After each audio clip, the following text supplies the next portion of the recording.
सो praise Lord, जय मसीह की सबको। सो परमेश्वर का धन्यवाद हो आज एक बार फिर से सुंदर समय के लिए कि खुदावंद ने एक बार फिर से आपके बीच में, आपके मध्य में आने के लिए समय दिया।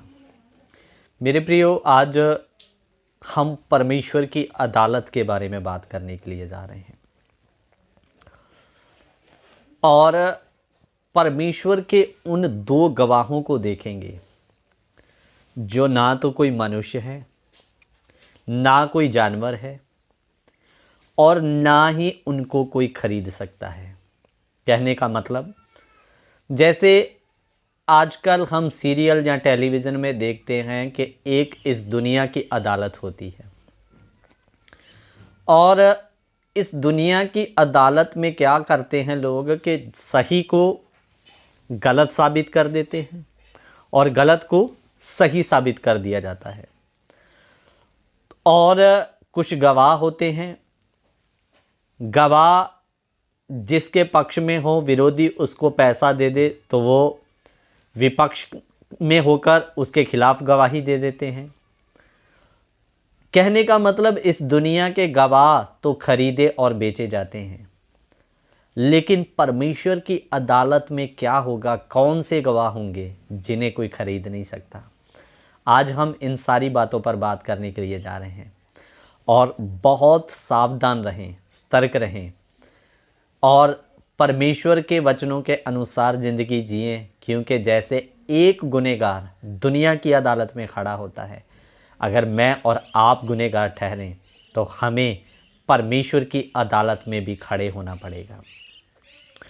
मेरे अजीज़ों, सबसे पहले मैं बात करना चाहता हूँ, आज मनुष्य को क्या लगता है कि मुझे क्या हो रहा है? मैंने कल भी चोरी की थी, आज भी चोरी किया हूँ, मुझे किसी ने पकड़ा नहीं, मुझे क्या हुआ? शुभोपदेशक की किताब में लिखा, बुरे काम की दंड की आज्ञा फुर्ती से नहीं दी जाती। इसलिए मनुष्यों का मन बार बार पाप करने में लगा रहता है। मेरे अजीज़ों, ये जो अनुग्रह का युग है, इसमें ऑन द स्पॉट सज़ा नहीं है। परमेश्वर आपको अनुग्रह का युग होने के कारण बार बार मौका देता है कि आज आप नहीं तो कल मेरे पास वापस फिर कर आएंगे। लेकिन इसी अनुग्रह का, परमेश्वर की दया या परमेश्वर की भलाई या उसके अनुग्रह का मनुष्य नाजायज़ फ़ायदा उठाता है। मेरे को कल कुछ नहीं हुआ तो आज क्या होगा? तो इसीलिए शुभ उपदेशक लिखने वाला क्या कहता, बुरे काम की दंड की आज्ञा फुर्ती से नहीं दी जाती। इसलिए मनुष्यों का मन पाप या बुराई करने में लगा रहता है। मेरे प्रियो, भले ही बुरे काम की दंड की आज्ञा फुर्ती या तेजी से नहीं दी जाती, लेकिन इसका मतलब नहीं है कि सज़ा है नहीं। एक दिन आएगा, आपको उसकी अदालत में खड़ा किया जाएगा और उसका नुकसान या उसकी सज़ा आपको उठाना पड़ेगा। इसलिए ये ना सोचे कि है नहीं, है, लेकिन उस दिन आपको फिर अपनी गर्दन को आप उठा नहीं सकेंगे उसके सामने में। इसलिए ये ना सोचें कि मेरे को क्या हो गया। मेरे प्रियो, एक दिन आएगा, आपको घटघड़े में खड़ा किया जाएगा, शर्म से सिर भी उठा नहीं पाओगे परमेश्वर के सामने। और मेरे प्रियो, दूसरी बात, मुझे कौन देख रहा है? आज तक हो गया मैं गलत पे गलत काम करता जा रहा हूँ, मुझे आज तक किसी ने नहीं पकड़ा, मुझे किसने देखा? लेकिन इधर में मैं आपके बीच में नीति वचन उसका 15 अध्याय उसका 3 वचन आपके बीच में रखना चाहता हूँ। नीति वचन की किताब 15 अध्याय उसका 3 वचन। यहोवा की आंखें सब स्थानों पर लगी रहती है, वह बुरे और भले दोनों को देखती हैं। मेरे प्रियो, आप कभी ये ना सोचे कि मुझे किसी ने देखा नहीं। हो सकता है आपके पति ने आपको ना देखा हो, आपकी पत्नी ने आपको देखा ना हो, आपके बच्चों ने आपको ना देखा हो, आपके हो सकता है माँ बाप ने आपको ना देखा हो, लेकिन एक आँख है जिससे कोई नहीं छिप सकता। आप पुलिस की नज़रों से बच सकते हैं, लेकिन यहोवा की आंख से ना कोई बचा, ना कोई बच पाएगा। और वचन में लिखा, यहोवा की आंखें सब स्थानों पर लगी रहती है, वह बुरे और भले दोनों को देखती हैं। मेरे प्रियो, सब स्थानों का कहने का मतलब, चाहे आप पर्दे के अंदर पाप करो, चाहे आप अंधेरे में करो, उसकी आंख आपको पर्दे के अंदर से भी देखती है, सब स्थानों पर लगी रहती है, उसकी आंख से कोई नहीं बच सकता। एक आजकल सीसीटीवी कैमरा होता है दुकानों में लगा।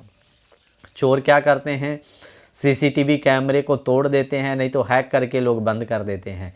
मेरे प्रियो, ये दुनिया का सीसीटीवी कैमरा टूट सकता है, उन्हें लोग बंद कर सकते हैं हैक करके, लेकिन यहोवा की आंख को कोई नहीं तोड़ सकता और ना ही उसको कोई हैक कर सकता है।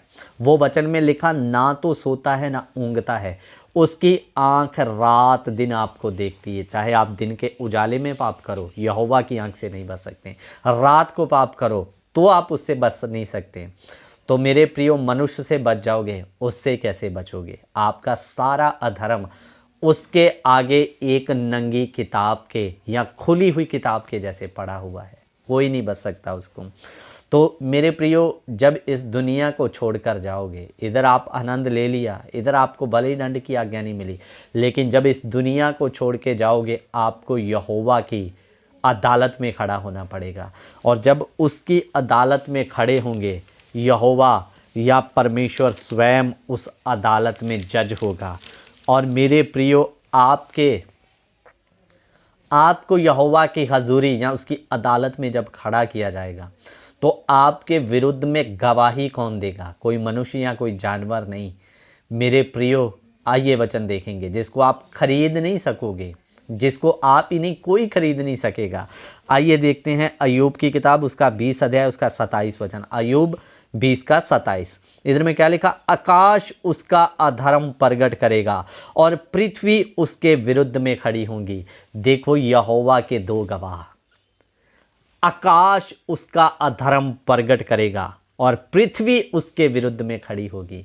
मेरे अजीजों, आकाश को आप खरीद नहीं पाओगे कि तुम मेरे विरुद्ध में नहीं, लो मेरे से 1000, 2000, 10,000, 1 करोड़, 10 लाख ले लो और मेरे पक्ष में गवाही देना। आकाश को आप खरीद नहीं सकोगे, पृथ्वी को आप खरीद नहीं सकोगे। वचन में लिखा, आकाश उसका अधर्म प्रगट करेगा। जिस आकाश के कोने में रहकर आपने पाप किया होगा, आकाश वो ही अपना राइट आपको स्थान दिखाएगा।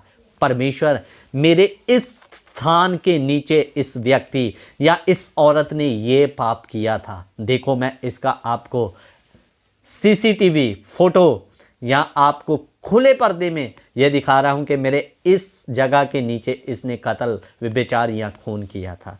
और मेरे प्रियो, पृथ्वी उसके विरुद्ध में खड़ी होगी। पृथ्वी आपको आपका वही स्थान दिखाएगी यहाँ पर आपने लेट के या खड़े होकर या बैठकर कोई अपराध किया होगा। धरती दिखाएगी, देखो पर खुदावंद, मेरा यही स्थान पर इस व्यक्ति ने खड़ा या लेट कर ये पाप किया था।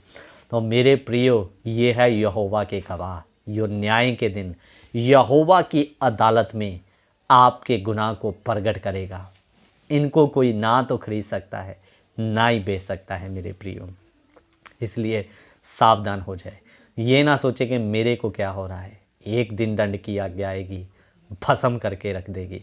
और दूसरा, हमें कोई नहीं देखता, मनुष्य भले ही आपको ना देखे, यहोवा आपको हमेशा देखता है। दूसरी बात, उसके गवाह दो जो होंगे वो आकाश और पृथ्वी होंगे, वचन में लिख कर दे दिया। सो मेरे प्रियो, अपने आप को सिद्ध और पवित्र करें, क्योंकि यहोवा का दिन आने वाला है, उसकी अदालत का समय बहुत जल्द होने वाला है। इसलिए पवित्र हो जाएं। सो प्रभु आप सबको आशीष और बरकत दे। जय मसीह की। God bless you. Prabhu Ashish they.